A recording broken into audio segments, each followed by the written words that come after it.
experienced in the last couple of years. So let me just do this right. So I'm going to talk about the best $1 million that I ever lost. It is actually the only $1 million I ever lost. I wish I had more to lose, but it's some of the mistakes that I've learned in my own business, as well as some of the guys that I've spent time coaching in the last few years. So the first lesson comes out of a business called Missing Link. And the fact that I'm presenting to you is possibly one of the reasons why I want to bring it up. It's a very simple 4-step methodology by which you should be able to present anything to anyone. That is from a presentation like this right through to a sales deck. But what's really important around this is more the fact that being able to speak publicly separates great business owners from good or mediocre business owners. So you often talk about the fact that if there are 2 doctors in the same city doing the same kind of practice, the one that is able to do presentation effectively generally runs a better business. And the 4-step methodology that comes out of the Missing Link business is something that they've used to train all the TED talkers globally. And it's a very simple way to deliver the story in a smart way. The steps are very simple. You give the audience a reason to care, i.e. a reason to care about what you're actually talking about to get them engaged, to give them a reason to believe in the problem or believe in yourself, tell them what they need to know, and then tell them what they need to do. And if you can present in those 4 sort of categories in that sequence, you are able to take people through a very simple delivery of how to communicate the story you want to tell. So give them a reason to care, a reason to believe, tell them what they need to know, and tell them what they need to do. The next step is around how I lost my $1 million and why I still believe it's the best money I ever spent. So I'm going to go back and tell you my personal story, starting way back in 1994. I was living in London, doing all kinds of odd jobs, mostly drinking too much with my friends at the time. And I got a phone call in the little place that I was living from my father. And this was on a what we call the ticky box, right? So 94, pre-internet, pre-cell phone, pre-email, pre-Facebook. And my father got on the call and he said to me, he started this business with a sales rep of himself that he used to employ. The guy has run off and started this little business on the side. The business is ticking over. It's got a couple of staff. The partner is putting all the profits up his nose in cocaine. He can't run the business. He's got a couple of options. One of the options is to shut it down, or alternatively, I can get on a plane, come back and take over this little business. So I was quite broke at the time, and I told my friends, hey guys, I'll see you in 3 months. There's a little pet project that I'm going to go do, make a bit of cash, and I'll be back. My father said to me, this is a sort of a 3-month gig. Anyway, got on a plane, never saw those people again, and arrived back in Johannesburg on a Saturday morning, and on the Monday morning walked into the building where this little business was being housed. It had a small office the size of a double garage and a little packing facility with a couple of staff packing food. And my father walked me through the office and said, right, here's your receptionist, and here's your bookkeeper, and here's your sales rep, and here's the driver of the bakkie. And he put me into my corner office, which was a bit of a joke. And he gave me the thumbs up. He literally gave me a thumbs up and said, good luck. I hope you have a head for business. And I had a small panic attack. I didn't know what to do. So I actually landed up calling my mother and saying, like, hi, Mom, I'm stressed out. What should I do? And I suddenly realized that I had no idea about anything when it came to running a business. All I knew is that I would like to make money, and I had all the energy in the world being in my early 20s. Long story short, that 3-month pet project turned into 17 years of my life. And during the course of those 17 years, the last sort of 2 years cost me about 12 million Rand, which is about $1 million at the time, of me funding that business, trying to keep it alive. And I'll come to that now. The point being was that it was a business that I wasn't meant to have been in. It was a business I didn't love. It was a really good business from a financial perspective, but I had to buy myself freedom. And that was the best 12 million I ever spent. So again, freedom is your option of choice. And I always felt that I was very much trapped in that business for a very long time. So to give you an idea of some of the numbers of the business, these numbers are from 2008. So the business in 2008 was doing about 80 million Rands in revenue. We'd sold about 2 million units of food out the door every single month. There was about 60,000 liters of juice a day, 35 metric tons of fruit out the door every day. We had about 11,000 square meters of covered facility in the outskirts of Germiston. I had about 350 staff, a sales team of about 40 people. We had 30 plus vehicles. We had 19 properties around the country procuring and processing fruit. I had 2 German cars. I had one paid off house very quickly in Parkhurst. And when I lost the 12 million rand, there was 0 fucks given. I really didn't care at that point in time. I'd completely given up with the business. So let's discuss what actually happened in that business. So for the first 15 years of that business, I always talk about the business being indestructible or sort of bulletproof, and how nothing could actually harm that business. It produced cash hand over fist, month on month, year on year. We reinvested and it grew and grew and grew. But the one thing that I didn't really do or didn't spend enough time on was kind of doing a bit of a risk analysis on the business. And in 2008, there was the global economic crisis, and that brought a lot of pressure to my business, but it wasn't the only problem. It was a contributing factor towards why the business started failing. There was actually the perfect storm of issues and things that happened over about an 18-month period that created the perfect storm. Things like we used to import a lot of edible oil, so vegetable and soya oil from around the world. During that period of time, there were massive wildfires in Russia. So Russia had an export embargo and the edible oil price went up dramatically. At the same period, we had a massive drought in this country for about 2 years. So procuring fruit became a big problem and the pricing also went through the roof. At that point, I was paying out a partner quite a large amount of money every single month, which put a little bit of pressure on cash flow. We also had a 5-month strike just prior to that, where we had 2 staff members killed for coming to work by guys that were actually on strike. Very messy, very taxing, emotionally as well as financially. And then, cut a long story short, is that we had been through a 7-month due diligence with Tiger Brands, who wanted to buy one of the pieces of my business, and that fell through. But what the lesson was that we had the wrong kind of clients. So I went and started chasing all the large corporates, the Pick n Pay, Shoprite, Spars, Massmarts of the world, and we got into bed with them, producing house brands, and we had long-term contracts with them. So we had long-term contracts with very large retailers who had penalty clauses for us not to supply. We needed to move our pricing up dramatically, sort of over 20%. Over a very short period of time, and the retailers went, no, we'll give you the 6% increase. And from a business that, as I said to you before, made a lot of money every month, we landed up losing about 250,000 rand a month for a period of about 2.5 or so years. Over and above that, cash flow became tight, and I ended up putting in a lot of my own personal money to keep that business afloat. But that actually wasn't the reason, sort of why it failed. The major reason why it failed was something else, is that I ended up in a business where the business did not honor any of my personal values. And my values are obviously things that help drive my motivation. So my values are creativity, mentorship, solving problems, catalyzing other people for their success, getting my ego stroked, and recognition. And the recognition button was very, very dramatically pushed when my father gave me the big thumbs up all those years earlier. What I was looking for ultimately was my father to give me recognition and give me the pat on the back going, well done, son, you've grown a bigger business, which I never got. And as a good Jewish boy, I went through some therapy, and my therapist said to me, you realize that the recognition button is something you'll never ever get from your father. And as soon as I realized that the reason I was working so hard wasn't for the money, but actually was for the recognition, and I realized I was never going to get the recognition, I just stopped caring. I stopped giving a shit about the business. And that was around the same time that we had all the other 5, 6 contributing factors in my business. So we had a business that was collapsing with a leader that just didn't care. And the lesson here is very simple, is that you really, really do need to honor your values in your business. If you aren't actually getting satisfaction by scratching that itch in your business, you put your business and yourself at high risk. The next lesson is this myth of work-life balance.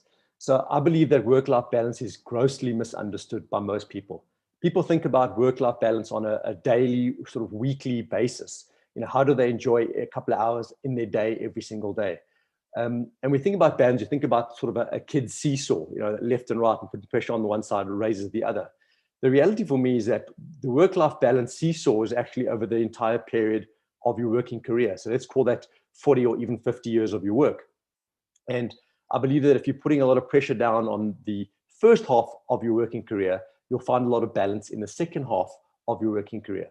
So in my early 20s, I was making more money than I could ever need or possibly believe in. I was working 6.5 days a week for probably about 6-7 years initially. And I worked through Christmas and I worked through New Year's, and I worked really hard. And it paid for a beautiful house at the age of 22 in Parkhurst, the German cars, the toys, the bikes, and lots of parties to blow the excess cash that I was living. I felt rich. But I think that in order to be the top 1% people always aspire to, you have to give up on this work-life balance myth. I think in order for you to become the 1%, you really, really do need to give up on the balance part and really push down hard on the work part of your life. So in order to get the benefit of the future, you need to sacrifice the present for that future.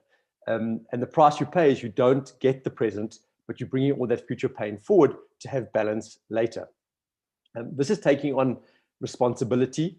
And I find that successful people take on more responsibility than most people sort of seek. And they shoulder and instinctively understand they need to take on more for the long-term benefits. So at 45, I now have, one property, one car in the family, a way less cash, but I do feel that I'm richer now than I was when I was 22. But to better understand work-life balance, you need to understand what wealth is. So there's a great sort of algebraic equation that helps you understand what work-life balance looks like. It's A plus B equals X times T. So A is work, B is balance, X is wealth by when, the time.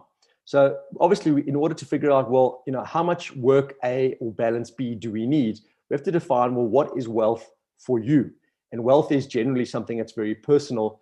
And we should obviously start with understanding what wealth is before we can work out what your work-life balance should look like. So let's define wealth.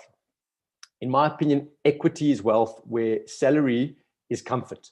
You work hard now, you get balance later in life. Being rich and being wealthy are not the same thing. Wealth is how you determine your lifestyle, i.e., do you always fly first class or do you always fly sort of coach? And do you have, or are you managing to gain assets that will give you a passive or annuity-based income greater than your costs, i.e. your burn? So don't ask yourself, who am I wealthy compared to? Because it's not a comparison.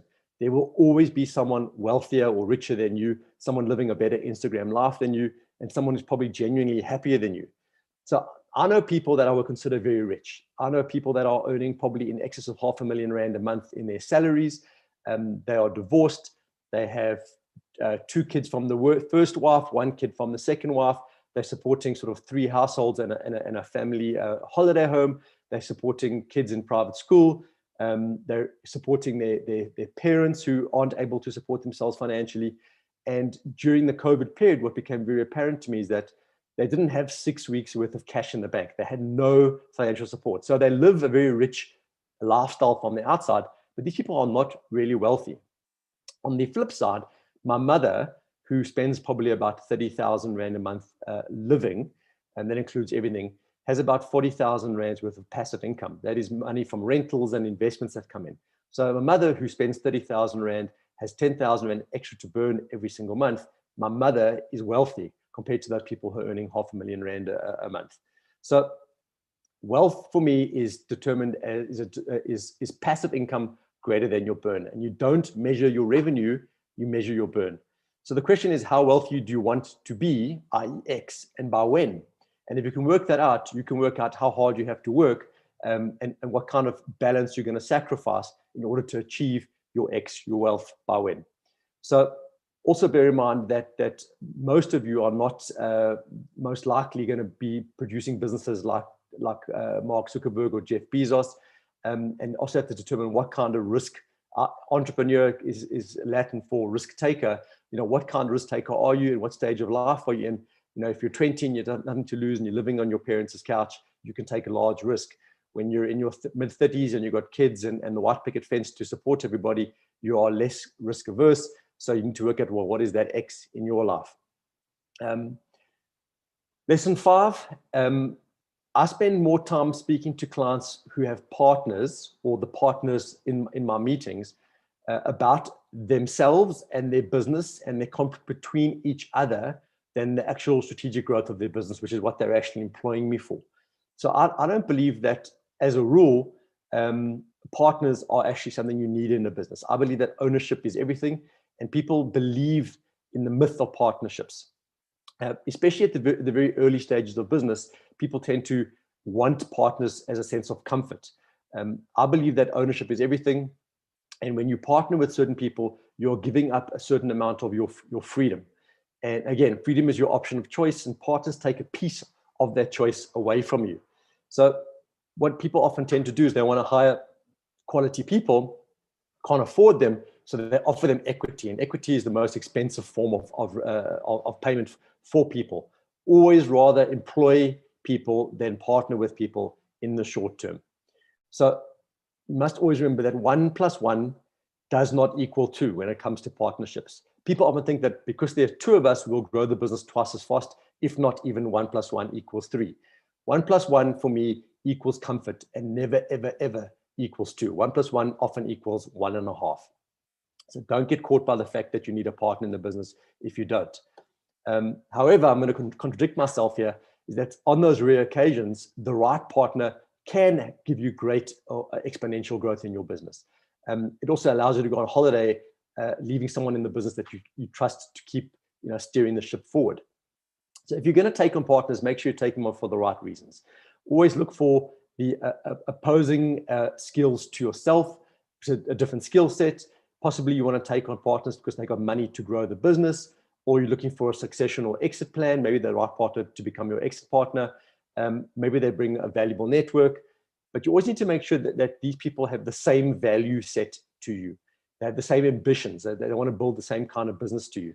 And at the same stage of life. What you tend to find is that young guys and old guys getting together have very different ambitions, because the one's already had his kids and is more risk averse, where if you're young and you have no toddlers, you're prepared to risk a hell of a lot more. So try to find people that are at a similar stage of life with different skills.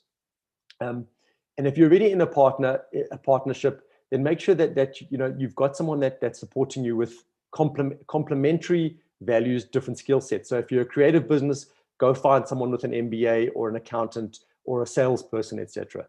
And bear in mind that if you're giving shares away and diluting it, you need to earn twice as much in order to have as much personal value. So bear in mind that sometimes it's better to own 100% of a smaller business than 50% of a bigger business that isn't making money. The sixth lesson is, there's a great comedian called Stephen Wright. If you haven't heard of him, go Google him. He's quite amusing. He said something along the lines of 50% of your friends are below average. And I believe that 99% of you are not in the top 1%. So as you grow older, you sort of realize your place in the world, and you know that you're not Mark Zuckerberg or Jeff Bezos from Amazon. And the sooner you realize some of your limitations, and I don't want to hamper your growth, but understand your limitations, the sooner you can define your own success and then go out and achieve them. So don't believe you're building the next Instagram or the next sort of Facebook. I do believe that pure entrepreneurs are kind of like cats. They've got 9 lives, 9 business lives. I've personally lost a couple of those lives, but you get up and do it again. One of the things that I think speaks to the fact that you're not in your top 1% is something called Galton's talent wall. And it was framed in the late 1800s by Sir Francis Galton. And he talks about the different levels of personal growth. It often is referred to as something called the OK plateau, which psychologists in the 1960s defined as the sort of stages we go through when acquiring new skill sets. So the first set is the cognitive phase, where we start intellectualizing the tasks in front of us. We discover new sort of strategies to perform them better, and we make lots of mistakes, but we're consciously focusing on getting better and doing things better. If you think about driving a car, it's that first stage of when you learn how to drive a car. The next phase is the associative stage. It's where you're making fewer and fewer errors and you're just getting better all the time. And the final stage is the autonomous stage. When you think about driving a car, it's where you sort of on autopilot and you can do other things in the background and you don't have to concentrate that hard on doing the tasks. And the problem with autonomous stage is that we then get to a phase where it becomes the OK plateau, where we get into a sense of comfort. We're performing at a good enough phase. We don't really care about much improvement. We don't really push much harder to achieve any sort of further goals. And this is often a place where it's just good enough. And a lot of people do reach this OK plateau and don't recognize it. And this is your limit. And this is where you need to recognize your limit and then try and push through to grow there. But also Be realistic with how big a business you want, and make sure that you're building the business that you want, not the business people expect you to build, and put pressure on yourself unnecessarily. One of the next lessons I strongly believe in is build brand me. So brand you. At every single stage of your business, whether you're an employee or a business owner, you should be building your own brand. Personal branding is crucially important in order to tell your story and create a meaningful content to employ good people, to find the right kind of clients, and ultimately serve you for a very long career, because you probably won't be in one business most of your life. There's a great rule of the internet called the 1-9-90 rule. It's 1% create content, 9% disseminate or share content, and 90% consume that content. If you're a business owner or an employee that wants to grow themselves personally, you need to make sure that you are the 1%, that you are putting out content all the time and building your brand.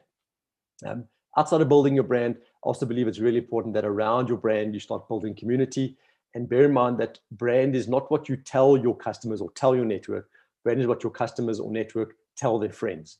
So it's also really important that you build assets around you that people can refer to you as being an expert in. Credibility plus a strong network plus the skills to deliver is success. Very simple. So it's all very well that you have a strong network and you have a network that believes you're credible. If you can combine those three in any sort of sphere you move into, you will be successful.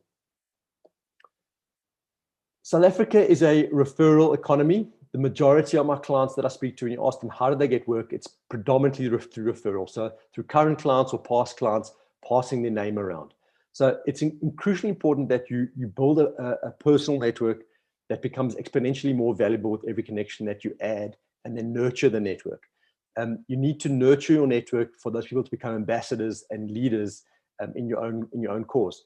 Seth Godin's book, The Idea Virus, talks about the fact that you and your brand is the virus, and you're looking for sneezers, people that will sneeze and pass you around into their network. There's a great phrase, it's called Metcalfe's Law. Metcalfe's Law states that the effect of a telecommunications network is proportional to the square of the number of connected users to the system, which sounds very complicated, but basically what it means is that, one cell phone, very cool, a lot of cell phones, much cooler, and every time you add a cell phone, the more powerful that network becomes. So in order to make money and be successful as an employee or a business owner in South Africa, you need a network, okay? And again, the SA is very, very strong from a referral economy, and the power and the size of your network is directly proportional to the future of your future success. So always be questioning, what does your network look like? Who are the people around you today that will become important to you in the future? You never underestimate the people that you studied with, the people that were side by side when you were juniors. Over the next 20, 30, 40 years, those people will become the leaders of businesses, leaders of large businesses. And potentially, they will then need your services in some degree, somewhere. So your network is people that you know today. I'm your network. And the longer you work, the greater your network should become. But you need to be strategic with how you build your network out. And remember that, again, strong network plus credibility plus the skills gives you success. The next lesson is the paradox of perfection. People often find that they're looking for perfectionists in their business. And I don't believe that is the right solution. If you think you're a perfectionist, you've got a real problem with growth. You're actually looking for people that are sort of 80% competent 100% of the time versus people that are 100% competent only half the time. So you're looking for consistency versus the miracle of perfection. So when interviewing people, one of the questions people always ask is, what are your weaknesses? And the stock standard answer is, well, I'm a bit of a perfectionist. And for me, that's an alarm bell, because perfectionists fail on a regular basis.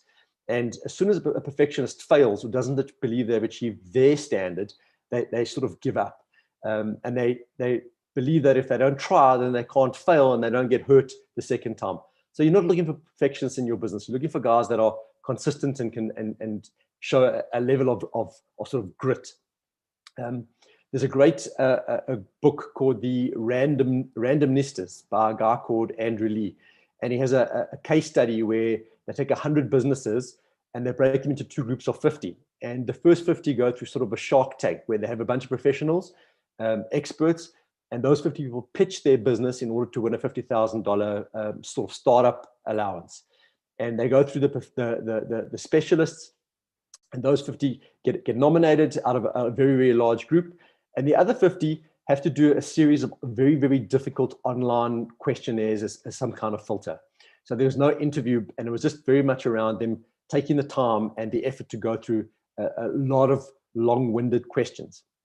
And over the 3-year period, what the results were was that the guys that went through the much more difficult onboarding process and the application online tended to have grown much better, more successful businesses than the ones that the experts believed would have done. And this just talks to the fact that people had grit, that they didn't give up through the process of actually trying to get themselves the $50,000 to win. And the last piece around this lesson is this word about hustling. People talk about grit and hustle. And I don't believe that people should be hustling. The word hustling is actually quite a negative thing. And we always put ourselves as the hustler. But ultimately, you always remember that someone who is being hustled doesn't want to be hustled, and always ask yourself, do you want to be hustled? So no one wants to be hustled. It's a very negative word and very short-term in its thinking. Don't hustle, rather be persistent in everything that you do. I want to talk a little bit about strategy. As for the murky waters of strategy, I believe strategy is the most overused and misunderstood word in the entrepreneurial dictionary. There is no perfect strategy for every single business. There are multiple different strategy methodologies based on the complexity, maturity of each business, as well as the objectives of the business owner and its ownership and what the sort of owner's mandate looks like. So, of course, strategy was born out of war, with the obvious reason of it needing to win against the opposition. And strategy doesn't need to exist unless there is competition in the market. So without competition, there is no need for strategy to exist. So the first principle you need to understand around strategy is that no strategy survives impact with the enemy. And a great story that reflects this is it was called The Bite of 97, where Evander Holyfield and Mike Tyson fought for the heavyweight championship of the world, WBH heavyweight championship. And these two professionals had spent months training and analyzing each other's game of how they sort of played in the ring. And they each had a strategy of how they were going to win this particular fight. And somewhere around the third round, about 40 seconds into the third round, Mike Tyson took a massive bite out of Holyfield's ear, and a big piece fell to the ground. And at that point, both of their strategies had sort of evaporated. So again, strategy doesn't survive impact with the enemy. It's a plan that you start with, and it needs to be aligned and measured and controlled as you roll out strategy. And secondly, the answer to every strategic question is it depends. Every question and every market analysis can be spun differently, and the strategy can be then corrected or realigned based on what you hope to achieve and your ambitions. So very simply, strategy is always broken down into 6 core stages. It's the current stage, where are you today, and so the risk analysis and understanding the marketplace, as well as what you have and don't have in your existing resources. Then you go into the goal setting and the objective setting phase, which is phase 2. Then the high level strategies that you're going to deploy to achieve these goals and strategies. Then lower level, the tactics to activate for each of these strategies. Then there's the actual granular level of actions, who's doing what, how, and by when. And the last piece, which most people tend to forget about, is the control and measurement. And this is how we make sure that the strategy is working, whether it's failing, or how we need to align it. So it's really important that you don't get stuck in the tactics and actions. That's not strategy. Strategy is understanding all 6 levels of that. There's a great book, which Start With Why, by a guy called Simon Sinek, which is an amazing piece of thinking. But I do believe for smaller owner-run businesses, it's a little bit flawed, because a lot of that why talks to the staff and the marketplace. It doesn't talk to why am I the business owner in business. And very often the reason is just I want to make a living and pay for my kids' education. So there's very much an inner circle of the personal why. And why does a man or woman start a business? And that needs to be understood before you get into the greater why we exist as a business.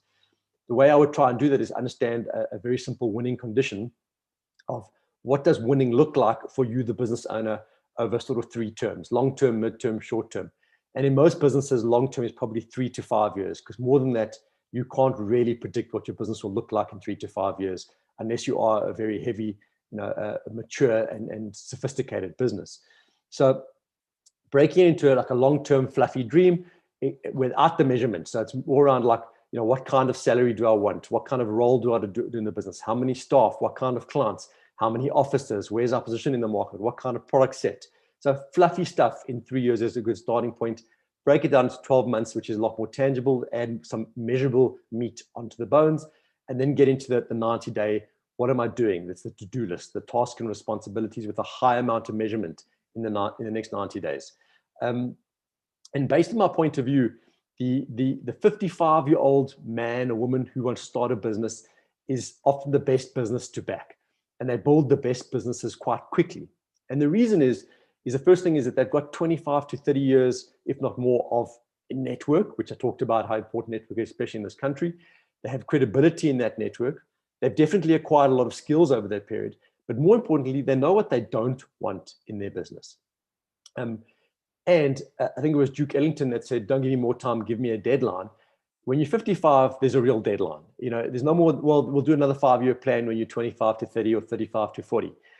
When you're 55 or 60, you know that there's the fragility of life. You understand that, you realize you don't have 25, 30 more years in the workforce. There's a real deadline for you to go out and make substantial amounts of money so you can possibly retire. When you're 20, you're going to live forever. When you're 50, you know you have to build a meaningful business very quickly in order to give yourself financial freedom and possibly leave that legacy. So knowing what you can't do and what you don't want is sort of half the trick of a strategy. Every business is kind of like a river. It needs river banks in order to flow fast and efficiently. And the sort of the tighter the river banks are, the faster the river will flow. So again, know what your limits are, know what you don't want, and know what you won't tolerate.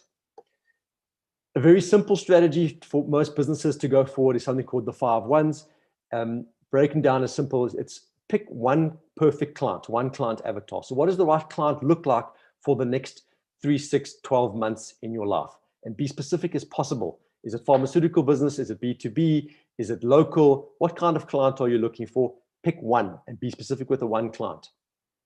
What is your one signature solution or your one primary product? So what is the thing that you can offer that one client avatar that solves a problem in their life? And make sure that thing is unique and is differentiated from the rest of the market. So what does your one signature solution look like? The next one is pick one marketing channel.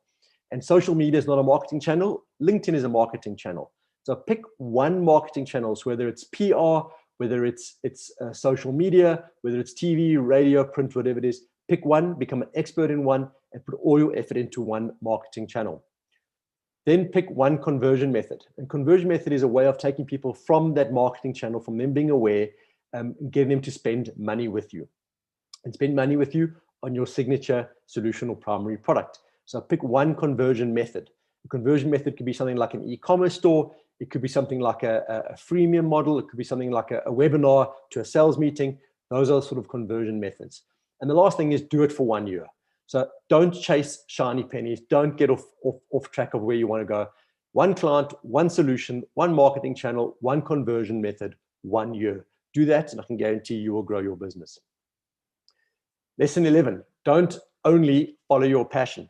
There's an amazing tension between some of the creative businesses and those artists that run businesses and the business elements of the business, where the artist cannot let go of the quality of the work and cannot understand that good enough is sometimes good enough. There's a great book, if you're in the creative industries, called The War of Art, not The Art of War, which is Sun Tzu. It's The War of Art by a guy called Stephen Pressfield. And he talks about this positive tension between art and business, and being able to let go of sort of the quality of work and the creative that's good enough that you will have a client that will pay for it. But what I want you to be aware of is that if the art or if the thing that you're doing is your passion will then deteriorate in value as you put a client at the end of that project. As soon as a client's telling you how to dictate or dictates what you want to do at your passion project, you will start begrudging the kind of work you do. So you need to be passionate about the business, but I also want you to be, just good at what you do and learn to love the other peripheral elements of running a business. So you need to learn things like how to deal with people, learn to love the numbers in the business, learn to love sales, and learn to drive your own motivation. So Be good at what you do and like what you do, and then honor your values too. If you want to be charitable or a charity in your business, go ahead and do charity, but fund it from a profitable business. Don't turn your business into a charity. Okay. Also, there's a big red flag here. There's tons of people who stand up online or on YouTube and talk about, follow your passion. If you follow your passion, the money will come. But if you actually look at who those people are, they've already made their money. And usually they've made their money in a very unsexy business like iron ore smelting or cold chain distribution. So they can now follow their passion because they have the money. They didn't make their money following their passion. A really good example, the reason I have a motorbike on the slide, is that I started a small business project called Business Bikes and Breakfast. It was a group coaching and accountability program for entrepreneurs who own motorbikes. I took the two things that I loved, coaching people and motorcycling, and put them together. And what I quickly realized is that my passion for motorcycling was killed as soon as the clients started dictating how and when, and could we ride here and could we do that. And quite quickly I realized that I shouldn't be following my passion all the time. The next lesson is around CQ. Now, CQ is your change quotient. We all have been exposed to RQ, intelligent quotients, and EQ, emotional quotients, especially EQ in the last couple of years with the sort of millennial movement and the fact that businesses need to be EQ smart. But I believe that your change quotient, which is your ability to adapt to environment today, is actually more important than your RQ and EQ combined, especially considering what the last year of our lives have looked like. So when I talk about change, I'm not talking about change what you do or how you do it. I'm not asking you to change the person you are. I want you to think about the caterpillar that becomes the butterfly, or the tadpole that becomes the frog, right? It's the same DNA, it's the same animal, it's just better, it's more advanced, it's changed, it's more evolved. So I don't want you to change for change's sake, but I think that you need to be aware of the sort of the three C's of change. So those are a choice, circumstance, and crisis. And as a business owner, I want you to make sure that you're changing because of choice, not because of the circumstance or because you are under crisis. If you can take control of your choice and make those changes, at least you have control in your business to some degree. And when you are making those choices, you obviously can decide on the obvious choice, the socially acceptable choice, the status quo or the known story, or you can become sort of counterintuitive, socially frowned upon, do the unknown story and be a little bit more disruptive. People with high IQ also tend to believe they have to be the first to market. So always, I've got to get there first, But there's a great study by researchers, a guy called Peter Golder, who talks about the pioneers and the settlers. So the pioneers were the first movers. These were the companies that were first to develop and sell a product, where the settlers were slower to launch, waited for the pioneers to make the mistake before entering the market. And when Peter Golder then analyzed hundreds and thousands of brands in multiple different product categories, they found staggering differences in the success and failure rates of the pioneers versus the settlers. So 47% of the pioneers compared to only 8% of settlers failed. So pioneers were about 6 times more likely to fail than settlers. Even when the pioneers did survive, they only captured around 10% of the market compared to about 28% of the settlers. So being the smartest person in the room and the first to market is not always the right thing to do. Again, back to strategy. If you are in business, there's a high probability you are going to be hiring people and having a people-based business to some degree, whether you're high in production or whether you're selling services or physical product, you need people. So knowing when to hire, how to onboard, and how to retain good quality people is the most important skill you'll probably need in your business. So learn how to interview. An interview isn't you sitting in your room, having a cup of coffee and selling the candidate the dream. Interviewing is a test. You should be producing a physical test result that gives you a percentage to make sure that you're hiring the top quality candidates, not just the best of a bad bunch. It was Steve Jobs that said, A team players hire A team players, while B team players hire C team players. So always make sure that you're hiring the best you can afford at every single stage of your business. And always hire for skills, experience, talent, and culture. And I would almost suggest sort of 25% weighting across all of those: skills, experience, talent, and culture. Also bear in mind that if you're going into the workspace today as an employee, that employers look at what you've done in your personal capacity outside of your own skills and experience. So the question is, are you building stuff? Are you building communities? Are you showing that you have a great network? And are you showing potential bosses your tenacity for growth? Pricing, one of the most common questions I get asked is, what is the right price for my sales, for my service, or for my product? And understand that there is no such thing as being too expensive. There's always someone that will pay more for what you offer.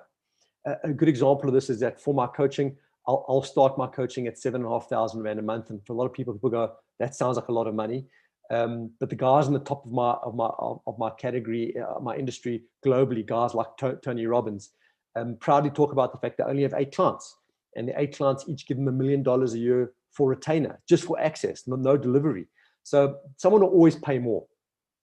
You've got to decide whether you want to be the Louis Vuitton of your business or the Chappie's sort of chewing gum of your business, and build your business for, low volume, high quality, or high volume, and not necessarily low quality, but, I understand that you've got to sell thousands of Chappies to make a little bit of money, where Louis Vuitton sell 1 bag a day and they've paid for their rent.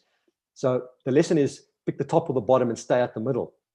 If you look at the retail space today, Woolworths own the top end, ShopRite own the bottom end, and Pick and Pay are lost somewhere in the middle. They don't know what they are. So decide and build your business according to the Louis Vuitton or Chappie's model.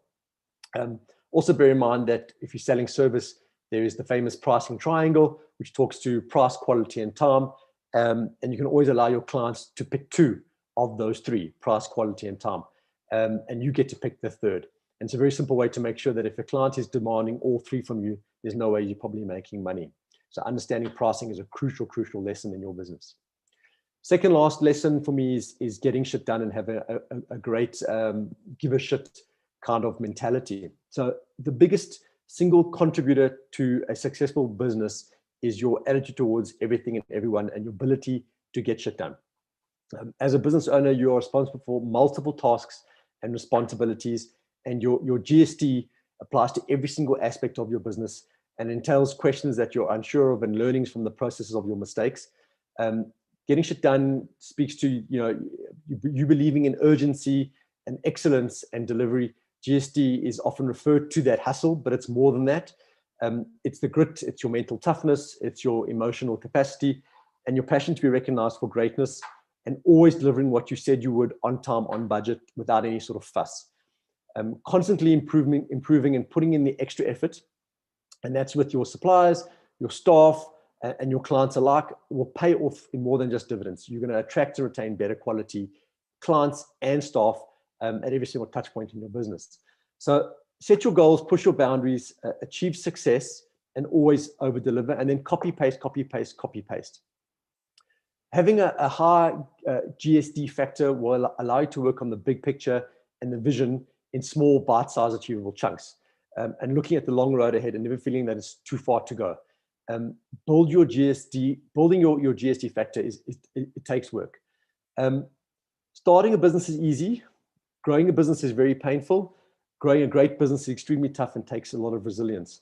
So getting shit done for me is godly. Your clients, suppliers, and consumers will never remember the work you delivered over the years and months to come, but they will remember the way in which you delivered the work, your level of professionalism, the way you present yourself, how you communicated with them at all the touch points in your business. So GSD is what makes your business a success. GSD is what will make you a success. So always make sure that you're getting the shit done. And the last lesson is shake your etcher sketch. So growing up, I had a different kind of screen from the screens we used to today. It was called an etcher sketch. It was a toy that was invented by a Frenchman in the early 1950s.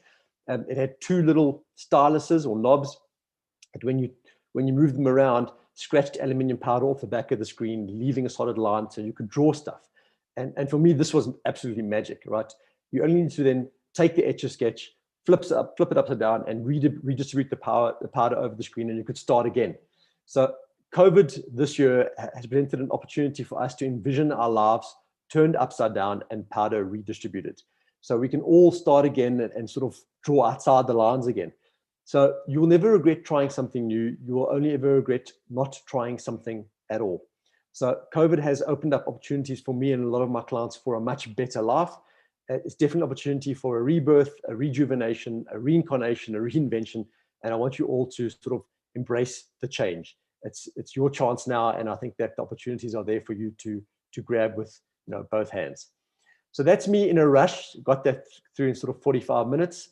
I would love to take your questions and any sort of comments that you have. Please feel free to just unmark yourself and let's have this conversation.